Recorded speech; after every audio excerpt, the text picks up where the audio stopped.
I'm Mark Harmon. And, well, today we're going to do something of an autopsy, even though the patient's not dead. We're going to look at the most recent municipal elections here in Knoxville, the city primary. Lots of things to say about it, not to mention the city council races, what this sets up for November, other issues associated with municipal elections, and who better to join me to talk about that than Don Black. So Don is a campaign strategist, has worked on many local campaigns, right? Mm-hmm. Yes, sir. I think most recently we both were involved with the once and future congressional candidate Rene Hoyos. Yes, yeah. And so I think it's important here on DTV to look at these municipal elections. And of course, let's start at the top of the ballot. Let's look at the mayor's race. Yeah. As we know that the big winner was Eddie Manis. Yeah. Eddie Manis, of course, Prestige Cleaners. That's the business he built. Was on a number of community boards, and then well known, also known to be a Republican. Yeah. Mainly from the country club wing of the Republican Party, but still that wing. Yeah. And then there was a tight race for who gets into the runoff with him. Yeah. Let's see. As I recall, Manis got 7,005 votes, 36.64% of the vote. And edging into second place, India Kincannon. Yeah. India, former school board member, former school board head, chair, I believe. Yes. I've known India for many years. I confess I gave money to her.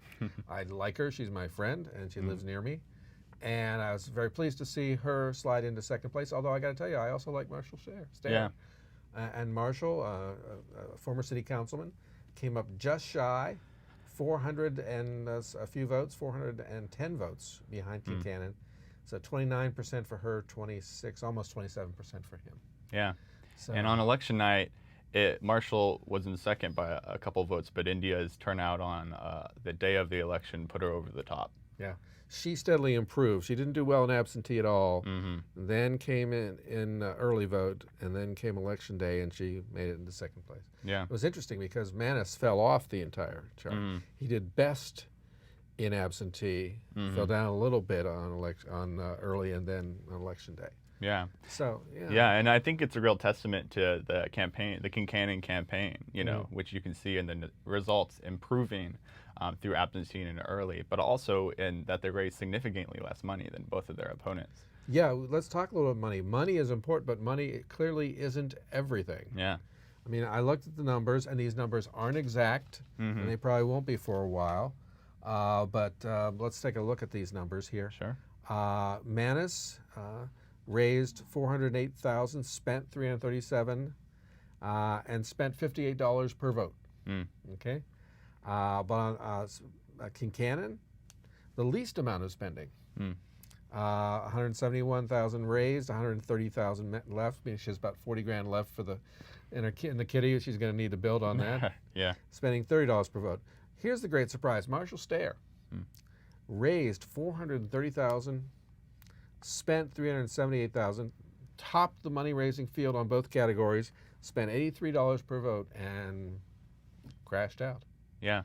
So, and of course, the question is now, I suppose, where do his voters go? Yeah. Where do his voters go, Don? Yeah, I think that's the question that a lot of people in the campaign world are thinking about. They're nonpartisan elections, but that doesn't mean that voters don't vote partisanly or vote with people that they identify with. And like you mentioned, Eddie is a Republican. He identifies as a Republican. He held fundraisers with Republicans. He even accidentally put the word Republican on his form filing for office, even though he didn't have to because it's a nonpartisan race. Yeah, right. Now he also has Democratic support. He's in some endorsements I saw some of some Democrats. But India and Marshall, in my experience, have been kind of the choice that most Democrats were deciding between. And so they were dividing that same pool of voters, you think? That's the thinking. If you want a Democrat to be mayor, that's the hope. Marshall had some Republican support as well. I know one of his parents is a Republican. If you can look at the voting results map and see that the results broke down fairly partisanly. The precincts that Eddie won were around the city. They were largely the suburban areas. Yeah. So this map that we're seeing here, the red indicators, that's the Manis vote. And that is an almost perfect ring around Knoxville. I mean, you can see that his support is strongest in the outlying precincts. Yeah, Yeah. the more And- suburban precincts. And he had some support in Sequoia Hills, Mm-hmm. which is a very important precinct. Mm-hmm. But India did incredibly well in things like downtown, south and east, and what I like to call the near north, things like North Hills, Old North Knox, Mm-hmm. 4th and Gill where she lives. Mm. And so there's the story of the election. You can see the yellow, that's for Marshall Stare. He Yeah. only carried a few precincts, Mm-hmm. and that he still could have gotten by, but he finished third in too many others. Yeah, Marshall finished third, or didn't put enough distance between him and India and West Knoxville. Right. Was my read of it. And the precincts that he won, unfortunately, had lower turnout than the precincts that Eddie and India won. Yeah. He won in Mechanicsville, Lonsdale, Holston Hills. Okay, which are good precincts, but the turnout was low. Mm-hmm. Yes. And then, of course, the big prizes, well, they're all very important prizes, but things like, I mean, Manus picked up Fountain City Sure. and Inskip. Those are big prizes. Mm-hmm. Like Gannon picked up the Near North and did a decent showing in Sequoia Hills. Will have to do better there if she's going to win in November 5th, I guess it is. Yeah. Yeah. Absolutely. Historically, in city elections, the largest turnout precincts are pretty much the same. It's Sequoia Hills, Dean Hill, Larry Cox Senior Center, and Near North, Right. and Precinct 16, my favorite. and Bearden High School as well. And so one thing to remember is this wasn't just a two-way race. So when we talk about Eddie winning a precinct, we don't mean 51% of the vote. Right. He didn't get 51% of the vote in any of the precincts that I saw in the precinct Oh, results. 10 West, where only one person voted. 10, yeah, okay, so in 10 West, yeah. So the challenge for him is going to be able to run up the score in those western Right. precincts where there is traditionally higher turnout. Right. India wants to consolidate Marshall support. There also will be increased turnout in Right. this election in November. So Because that was interesting. I was following a conversation you were having online. I thought it was fascinating. We should thank the guys at Compass. yeah, absolutely. Scott Barker and Jesse Fox Mayshark do a marvelous job of covering everything local, and including the election. Yeah. And they had a very good post about where they looked at and analyzed precinct by precinct. Yeah. And they said, well, there's some good news for India Kincannon, even though she finished second, in that there are more sort of progressive votes out there looking for a home. And they did it based on comparison to the presidential and some other things.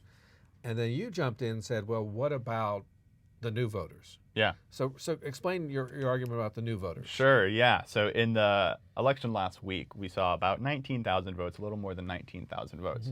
But if you look at historical comparisons in city elections, so the most recent being 2011, where there was an open mayoral race, you can see that there's an increase in voters traditionally from the primary election to the general election, based on That those. one wasn't too much, though. Was it about 2,000 or 3,000? It was about 5,000 votes. 5,000. Yeah. You tallied. Yeah, it was about 5,000 votes difference in 2011. The last mayor's race was in 2003. They didn't go on to the general election. Haslam got more than 51% of the vote. So that's really the only comparison that we have to look at. But you can see in elections where the mayors aren't on the ballot, it also increases in the general election. So I'm expecting 5,000 to 7,000 additional voters in Really? That November. many? Yeah. And so a big question. I know we're not allowed to bet here, but I would go closer to 2,000 or 3,000. But Okay. I'll tell you why later. Sure. So a big question is going to be how those voters break down and who those voters are, as far as age, race, and gender. Right. And the turnout, we have to mention the worst number we're going to say tonight. The turnout was roughly, well, it's less than 21%. My calculation was 20.8%. Yeah. So only about 1 in every 5 voters went in the city of Knoxville went to the polls. And that's low. Yeah. By any measure, by off-election years, by non-presidential years, by gubernatorial years. That's a low number. Yeah. Yeah. What can be done about that? I think that's the ongoing question. I mean, this was a campaign where a lot of money was raised, more money was raised than the last mayoral race in 2011, but less people voted. Right. The campaigns were energized, they were organized. We had 3 strong candidates, and I would argue some of the other lesser known candidates were strong candidates. It still had some abilities. Yeah, Absolutely. it still had some abilities, but are lesser known. So that is the question: is what will it take to get people invested in voting in city elections? I mean, it's difficult that they're in off-year elections. Are you in the crowd that says move them to even numbered years to increase the turnout? It depends on your goal. I mean, if your goal is to increase turnout, then that absolutely will increase turnout. That'd be the easiest way to increase turnout. There are other arguments to say you want that odd year elections increase. They allow voters who are high information voters to have more of a say. Yeah. So if you're motivated to go out to vote, you maybe know the candidates, are willing to do more research. But in an even numbered election, you might get lost in the crowd. Right. And there's a more partisan tilt to it because there's lots of partisan stuff on the ballot. Yeah. Yeah. Got it. So that is your choice, folks. Improved turnout or lost in the crowd. So it's a tough call. I understand. I mean, in the city, it's becoming increasingly Democratic. Yes. In 2018, former governor Phil Bredesen got 63% of the vote. In the city of Knoxville, Renee Hoyos, who we know, got 56% of the vote. So she was the first, as far as we could tell, the congressional Democrat to win the city of Knoxville. Yay. So if you're a Democrat, keep going. if you're a Democrat like India, you want the vote to be more partisan. That probably favors you than if you're a Republican like Eddie. Let's talk another thing about. Let's briefly do the city council. Sure. We're going to talk about the city council. There were five. There were four seats on the ballot. The 3 at large and District 5, and we can already say, without even knowing what happens in November, it's going to be a female majority on city council for the first time. Yeah.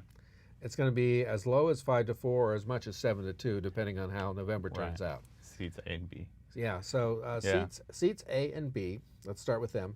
Sure. The first round winners were Lynn Fugate over Charles Lomax, 57-43. And then Janet Testerman, a longtime known political name, over David Hayes. He was active in the city council movement. 60-40. So here's the weird thing, though. I mean, even though there were only 2 candidates, nobody gets knocked out, right? Right. Nobody gets knocked out. So they get to do it so over it's again. a second round. It's your second chance round. Yeah. As a campaign operative, it's almost a dream strategy because you get a chance to do an election, see where it didn't work, see where you worked, and then in 2 months try again. You get a second and improve chance. your strategy. You get a second chance to do it. It's like icing the kicker in football, right? You give them and by the way, the same situation in District 5. Charles Thomas, a well-known local attorney, and he's done a lot of overseas work in Guatemala. I always run into him at Union Avenue Books. I mean, I think he's even been appointed to several interim positions. Yes. He beat Charles Albawi by, I believe, 69-31%. But they rematch again. Yeah, and in District 5 it's different because in District 5, in the primary, it's just the district that votes. In the general, it'll be the citywide. So it goes citywide. So the electorate for them changes dramatically. I feel like these numbers aren't helpful to tell you what's going to happen in general because you're adding thousands and thousands of new people voters. Who don't even live in District 5 but will end up choosing who the District 5 rep will be. And that's always concerned me about the city system. Okay. Now, when we had Mayor for Life Victor Esch, right? He's 16 years. He put in a rule where if you got 50% plus 1, you didn't have to have the runoff. Yeah. But only for mayor. And I wonder, I mean, I know this is a weird possibility, but it could happen. Yeah. District 6, which is a predominantly African-American city council district. Sure. Not up this time around. Yeah. It could be that the District 6 overwhelmingly opts for a qualified African-American candidate. Okay. Maybe, so we got this qualified young African-American pastor woman. I'm just making up a candidate now. And she pulls 73% of the vote in the first round. Right. And then we go citywide, and the second place finisher, who was a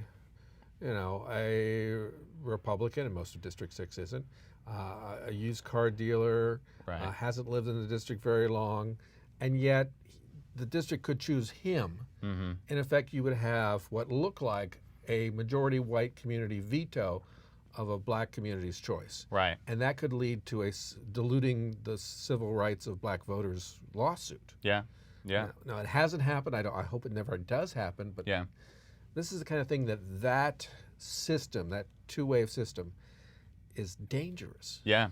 Absolutely. And I think we ran into some of that fear in the 2017 primary in that district. There were a bunch of candidates running, and Mayor O'Hara felt the need to endorse Gwen McKenzie, who was the current rep, to be there. The only endorsement she made in the city council elections in 2017, in part, it was my belief to ensure that district, the predominantly black district, has a black representative. And that district will, after the first round, would be represented. Right, absolutely. And now there was a district, at-large seat C, where there were persons eliminated. Yeah. And this itself was a fascinating race because the two survivors, Amy Midas and Amelia Parker, both women, assuring the fact that, and Amelia Parker on the screen right now, Amelia Parker nearly got into the runoff for District 4. Right. It was that was the famous bit where the tie occurred, and the city council voted unanimously to put someone else, Harry Tyndall, I guess it was, on the ballot. Right. She ran a write-in campaign, and I think did almost as well as the did very well in the write-in campaign. Yeah. So she is a person to look for. She finished first with 30% of the vote. Amy Midas 29%. Interestingly, the candidate who came close but got knocked out was Bob Thomas, county commissioner, former county commissioner now. Not to be confused with the school superintendent of the same name. Right. And then Hubert Smith, a radio chat host, 6%. David Williams, 8%. So those three are out, just those two. And regardless, we're going to have a woman, so therefore we can say 5-4 women now on city council. Yeah. But anything about that race that surprised you that you thought was interesting? Well, I think it must be a sweet victory for Amelia Parker after the results of the last election and to win. It was a close election. There's still an election to go, but I'm sure that feels really good. It'll be interesting to see how the three that were eliminated were men who lean Republican, or sometimes, in the case of a few of them, openly identify as Republican. If I'm Bob Thomas, I'm probably frustrated. I was 400 or 500 votes away from moving on, and David and Hubert both got a couple thousand votes together. Oh, okay, fine, all that, but I mean, imagine you're Brad Anders. Right. Yeah. I mean, you lost. No. You lost the election by what was it? By 20 17 votes, I think it was. Votes, I lost votes by 17 votes when I was on county commission. Yeah. Imagine losing an entire election. That's a good point. But so it'll be interesting to see. I mean, we have that increased turnout in that district in November, and it'll be interesting to see how those Republican-leaning voters break down between Amelia and Amy. Okay. Amelia, C is another case where the candidate who won, in this case Amelia, got more votes than Amy, although they both move on, raised less money than the opponent that they outplaced. And Amelia, now at last check, which was more than about 8 days from this taping, was $763 left in the kitty. Yeah. So she's going to have to raise a whole bunch more money to stay competitive. She probably will. Yeah. What about the rest? What about the mayoral candidates? Where do they stand in terms of cash on hand? I mean, it's hard to know because the last report filed was, like you mentioned, 7 days before the election day. But it looked like Eddie Manis then had 70,000 and India had 41,000. Right. India, like you mentioned previously, was significantly outraised by Eddie. She needs to, I'm sure this is what her campaign is working on, turning it around to raise the money to be able to compete in November. Yeah. And I would like to make a personal plea to all candidates. You get from the Election Commission who voted early, usually 1 or 2 days after they do. Yeah. Please remove those people from your mailing list. David Williams, I got like 4 postcards for you in the last 5 days before the election. Right? I'd already voted. Okay? And so did a number of people. So, now the other thing I wanted to get to was this notion of, how shall I put this? Social media. What role will social media play in this?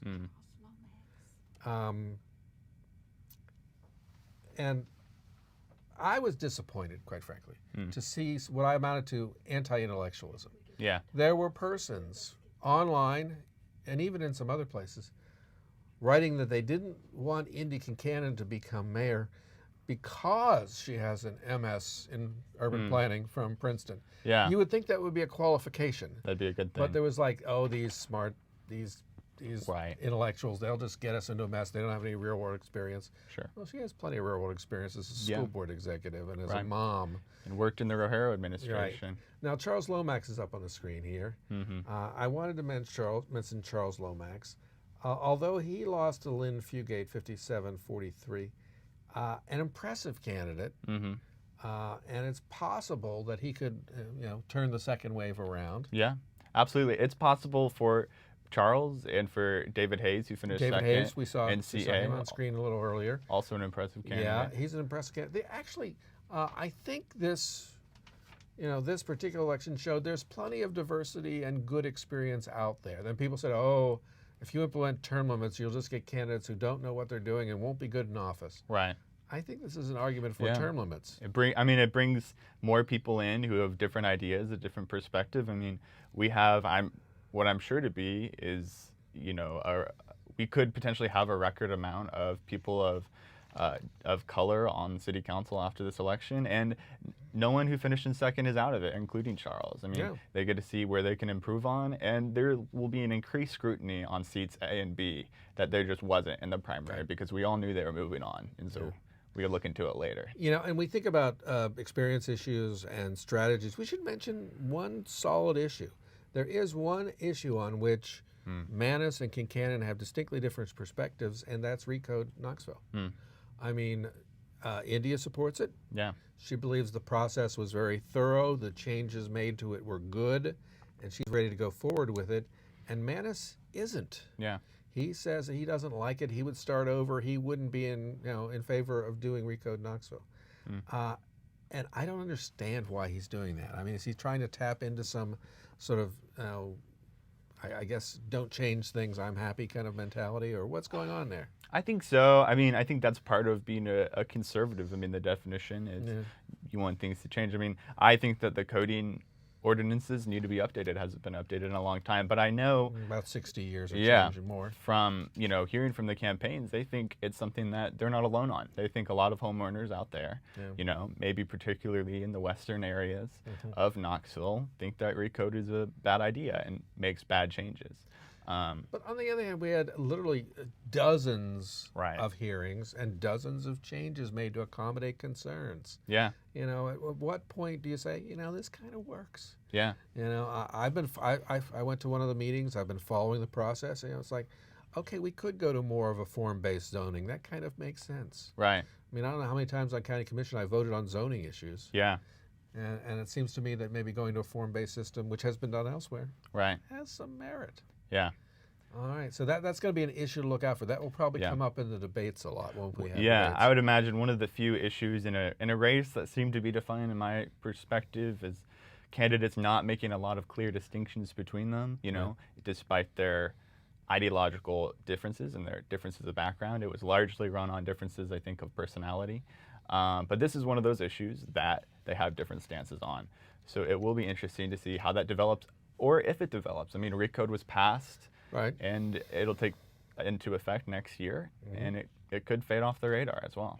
It could, but that gets us to the question of media coverage. How would you grade the media coverage of these municipal elections? I think it's been fairly good. As someone who's seen media coverage in city elections and in state elections, particularly, and federal elections, I think that they do a good job of covering local elections. Yeah. There is coverage, which is more that you can say about some elections. Yes, I could. Yeah.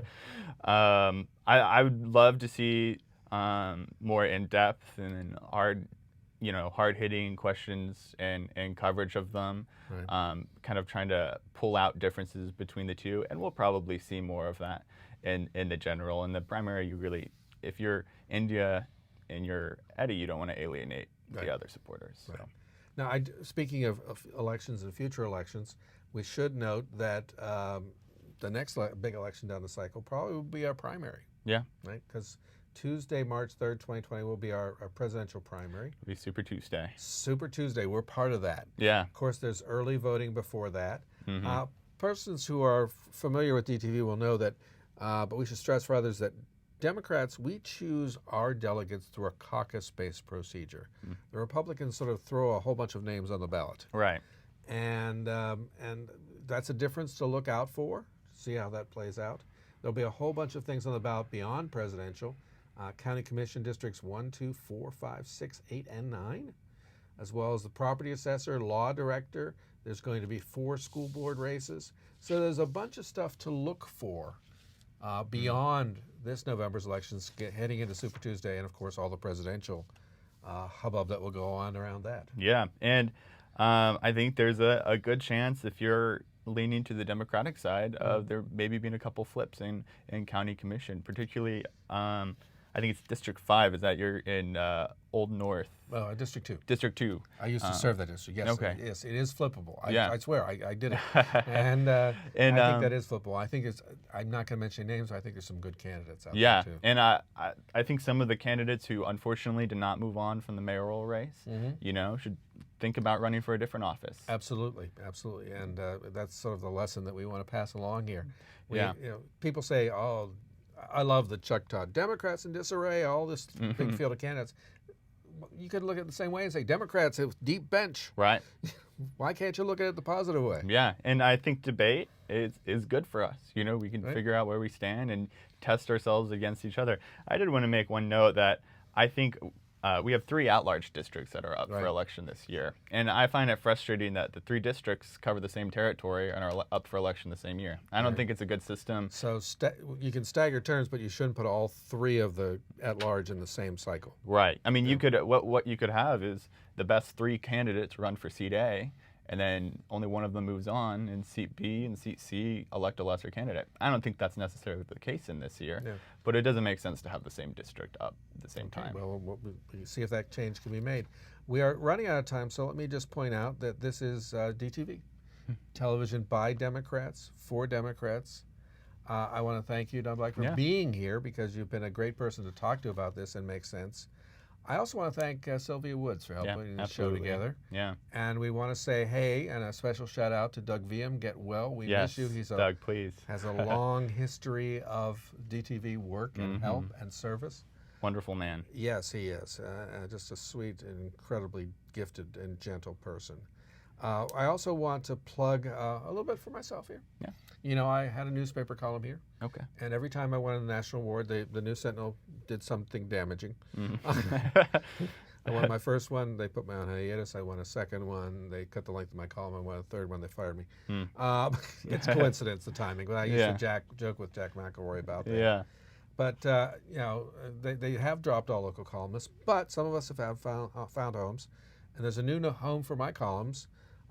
Thank you, folks, at the in Maryville at the Daily Times. Oh, awesome. I'm going to be there the second Sunday of every month. So this is DTV again, and we want to thank you for watching. Thank you for listening. Thank you for voting. Yeah. Because the municipal elections were important thanks to you. I know many of the people who watch this program routinely vote, eagerly wait to vote and research candidates. We hope we have helped some regard in pointing to the future and analyzing the past. And I want to again thank you, Don Black, for being a guest. Thanks for having me. Yes, because it's all up to you. Elections can be decided by as few as one vote. We saw that last time. Yeah, and they can, and it's very, very important that you take an interest in your municipal elections, because this is an important part of your life. Yeah. This is who you complain about, the garbage pickup, the, all the things in your neighborhood. So again, goodbye, good night, and good luck from DTV. It's been a pleasure being here tonight. Thanks, Mark. Thank you.